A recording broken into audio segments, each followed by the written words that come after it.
بسم اللہ الرحمن الرحیم۔ السلام علیکم ورحمۃ اللہ وبرکاتہ۔ میرے پاکستانیوں، میرے دوستوں، میں اپنا فیس بک پیج سے آپ لوگوں کے ساتھ مخاطب ہوں۔ اور جیسے آپ لوگوں کو پتہ ہے کہ پاکستان میں اس وقت جو ہو رہا ہے وہ سب جانتے ہیں، اور ٹوکری میڈیا تو نہیں بتا رہے، لیکن الحمدللہ ہر پاکستانی کے پاس موبائل ہے اور سوشل میڈیا کا دور ہے، کوئی بات چھپتے نہیں ہے۔ لیکن ایک شیر کو پنجرے میں بند کیا ہے اور سارے گدڑ جو ہے نا وہ اس کا ٹانگیں کانپتے ہیں، سارے گدڑوں کا، کوئی راستہ اس کو معلوم نہیں ہے۔ اور کل سے عدالتوں میں پیش کر رہا ہے، کسی بھی عدالت میں جائے جج کہہ رہے بھائی ہمارا پاس اس کا کیس نہیں ہے، کوئی بولتا ہے ہمارے اختیار میں نہیں ہے، کوئی بولتا ہے ہمارے اختیار میں نہیں ہے۔ اور تینوں عدالتوں سے اس کو جب بری کر دیا تو گدڑوں نے پیچھے سے کوئی دوسرا راستہ اختیار کر کے اس کو چکوال پولیس سے گرفتار کروایا، پھر چکوال پولیس سے وہاں سے کسی اور پولیس تھانے منتقل کر دیا۔ عدالت چکوال پولیس کی وہاں کا ایس ایچ او کہہ رہا تھا کہ ہمارے پاس نہیں، ایف آئی آر وہاں کا تھا، لیکن وہ کہتے کہ کوئی دوسرا تھانہ ہے کہ وہاں پہ اس کا ایف آئی آر ہے۔ اتنا سارے ایف آئی آر کروانے کا کیا ضرورت ہے؟ میں بولتا ہوں، میں آسان طریقہ بتاتا ہوں جنرل باجوہ صاحب کو اور ندیم انجم صاحب کو۔ اور یہ جو حکومت ہے نا، یہ ہمیں پتہ ہے اس کی حیثیت ہی نہیں ہے۔ اس حکومت کا حیثیت کیا ہوگا؟ میں آپ کو بتا، یہ ملازم ہے، یہ ملازم ہے، یہ اصل میں امپورٹڈ ہے۔ امپورٹڈ لوگوں کو کوئی حیثیت نہیں ہوتی، منتخب لوگوں کا حیثیت نہیں ہے پاکستان میں، جو منتخب کر کے اس کو ایک لات مار کے نکال دیتے ہیں فوج، تو ان کا کیا حیثیت ہوگا؟ میں آسان طریقہ بتاتا ہوں آرمی چیف صاحب آپ کو، ہم بڑے عزت کرتے ہیں آپ کا، لیکن حق ہمارا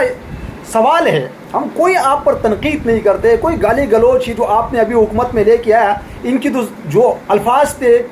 ہم سنتے تھے، ہمیں دکھ ہوتا تھا، ہم جواب دیتے تھے، اور ہماری ماؤں بہنوں کو گالی پڑتی تھی 3.5 سال، ہم آپ کے دفاع کرتے تھے۔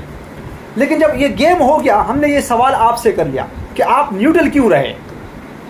جب ملک پر، ہمارے گھر پر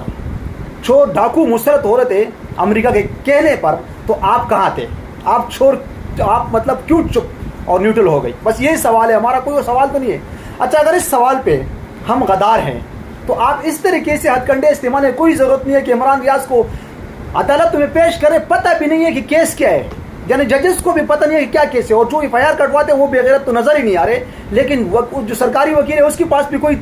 ثبوت نہیں ہوتے، کوئی دلائل نہیں ہوتے کہ جج کے آگے پیش کرے، جو تو پھر آخر میں جج کہہ رہے کہ بھائی اس کو بری کر دیتے، تو پھر دوسرا طریقہ اپناتے، کوئی اور سے پکڑواتے۔ آسان طریقہ یہ ہے کہ جو بھی آپ کا نام لے تو آپ ایسے کرو کہ اس کو گولی مار دو، بس ڈائریکٹلی اس کو گولی مار دو، یہ طریقہ ہے، دوسرا کوئی طریقہ نہیں ہے پاکستان میں۔ اور ہم نے یہ تو نہیں کہا نا کہ ٹانگیں کانپ رہی تھے، یہ جو الفاظ تھے، اور ہم نے یہ تو نہیں کہا کہ باجوہ صاحب اور فیض حمید صاحب ہماری حکومت کو آپ نے گرایا ہے، اس کا جواب آپ کو دینا پڑے گا، یہ کس نے کہا تھا؟ اور پھر ہم نے یہ تو نہیں کہا کہ 3 جنگیں ہارے، یہ کس نے کہا تھا؟ اور پھر ہم نے یہ تو نہیں کہا کہ اینٹ سے اینٹ بجا دیں گے، یہ بھی ہم نے نہیں کہا تھا۔ یہ جن لوگوں نے کہا تھا وہ آپ نے واپس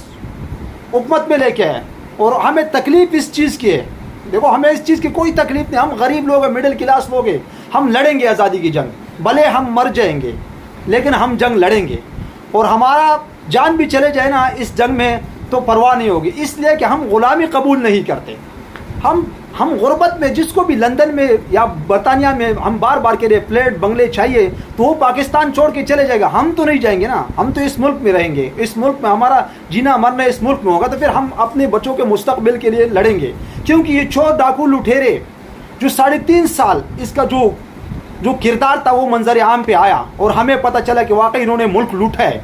تو جنہوں نے ملک لوٹا تھا وہ ہمارے اوپر مسلط ہو گئی، اور آپ لوگ نیوٹرل رہے، اور جب ہم ابھی سوال کر رہے تو ہم غدار ہیں، اور 3.5 سال یہ لوگ برطانیہ میں بیٹھ کے وہاں سے اسی فوج کی سربراہ کو اور جنرل فیض حمید کو وہاں سے کیا بولتے تھے، لیکن آپ لوگ جب پیچھے ہوتے تو ہم فرنٹ پہ لڑ رہے تھے اور ہم ان کو جواب دے دیتے، لیکن اس کے باوجود جب آپ لوگوں کی ابھی اس وقت ان چوروں کے ساتھ میٹنگ، اور ایک طرف وردی والے بیٹھے ہوتے اور دوسری طرف یہ ڈاکو منشیات فروش اور یہ بیٹھا ہوتے تو ہمیں تکلیف ہوتے۔ جنرل صاحب ہمیں تکلیف ہوتے اس چیز کا کہ ہم نے تو سوچا تھا کہ ہم نئے پاکستان بنائیں گے، ہم تو پھر پرانے پاکستان میں چلے گئی۔ کیا مسئلہ تھا، کیا تکلیف تھا؟ قوم تو سب کچھ برداشت کر رہے تھے، قوم تو 150 روپے پہ لیٹر پیٹرول برداشت کر رہے تھے، اور ابھی 250 روپے پیٹرول ہو گیا، لیکن کیا اگر آپ قوم کے لیے سوچے تو پیٹرول تو 250 روپے لیٹر ہو گیا، آٹا کہاں چلے گیا، چینی کہاں چلے گیا؟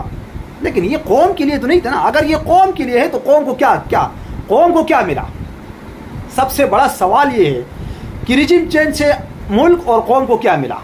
یا صرف اور صرف ملا تو چور لٹیروں کو سہولت ملا، ان کو ضمانت ہی ملی، باعزت بری ہو گئی، اور جو ان کے خلاف آواز اٹھاتے ان کو ہتھکڑیاں لگاتے. تو اس طریقے سے ظلم بند کرنا چاہیے پاکستان میں، کیونکہ یہ ظلم دیر تک نہیں چلیں گی، قوم تک جائے گی، اور جب قوم تک جائے تو کپن سر پہ باندھ کے باہر نکلے گی تو کتنے لوگوں کو ماریں گے، کتنے لوگوں کو جیل میں ڈالیں گے. یا تو ایسے کرے کہ ایک فوجی عدالت لگا دے، اور جو بھی یہ آواز لگائے کہ رجیم چینج کیا، اس کی جواب ہمیں دے. ملک میں اس طریقے سے آپریشن رجیم چینج آپریشن کیوں کیا، ملک امریکہ کا کالونی کیوں بنایا، اس کا جواب دے. تو بس اس کو فوراً جو نا اپنی عدالت میں پیش کرو، اس کو گولی مار دو.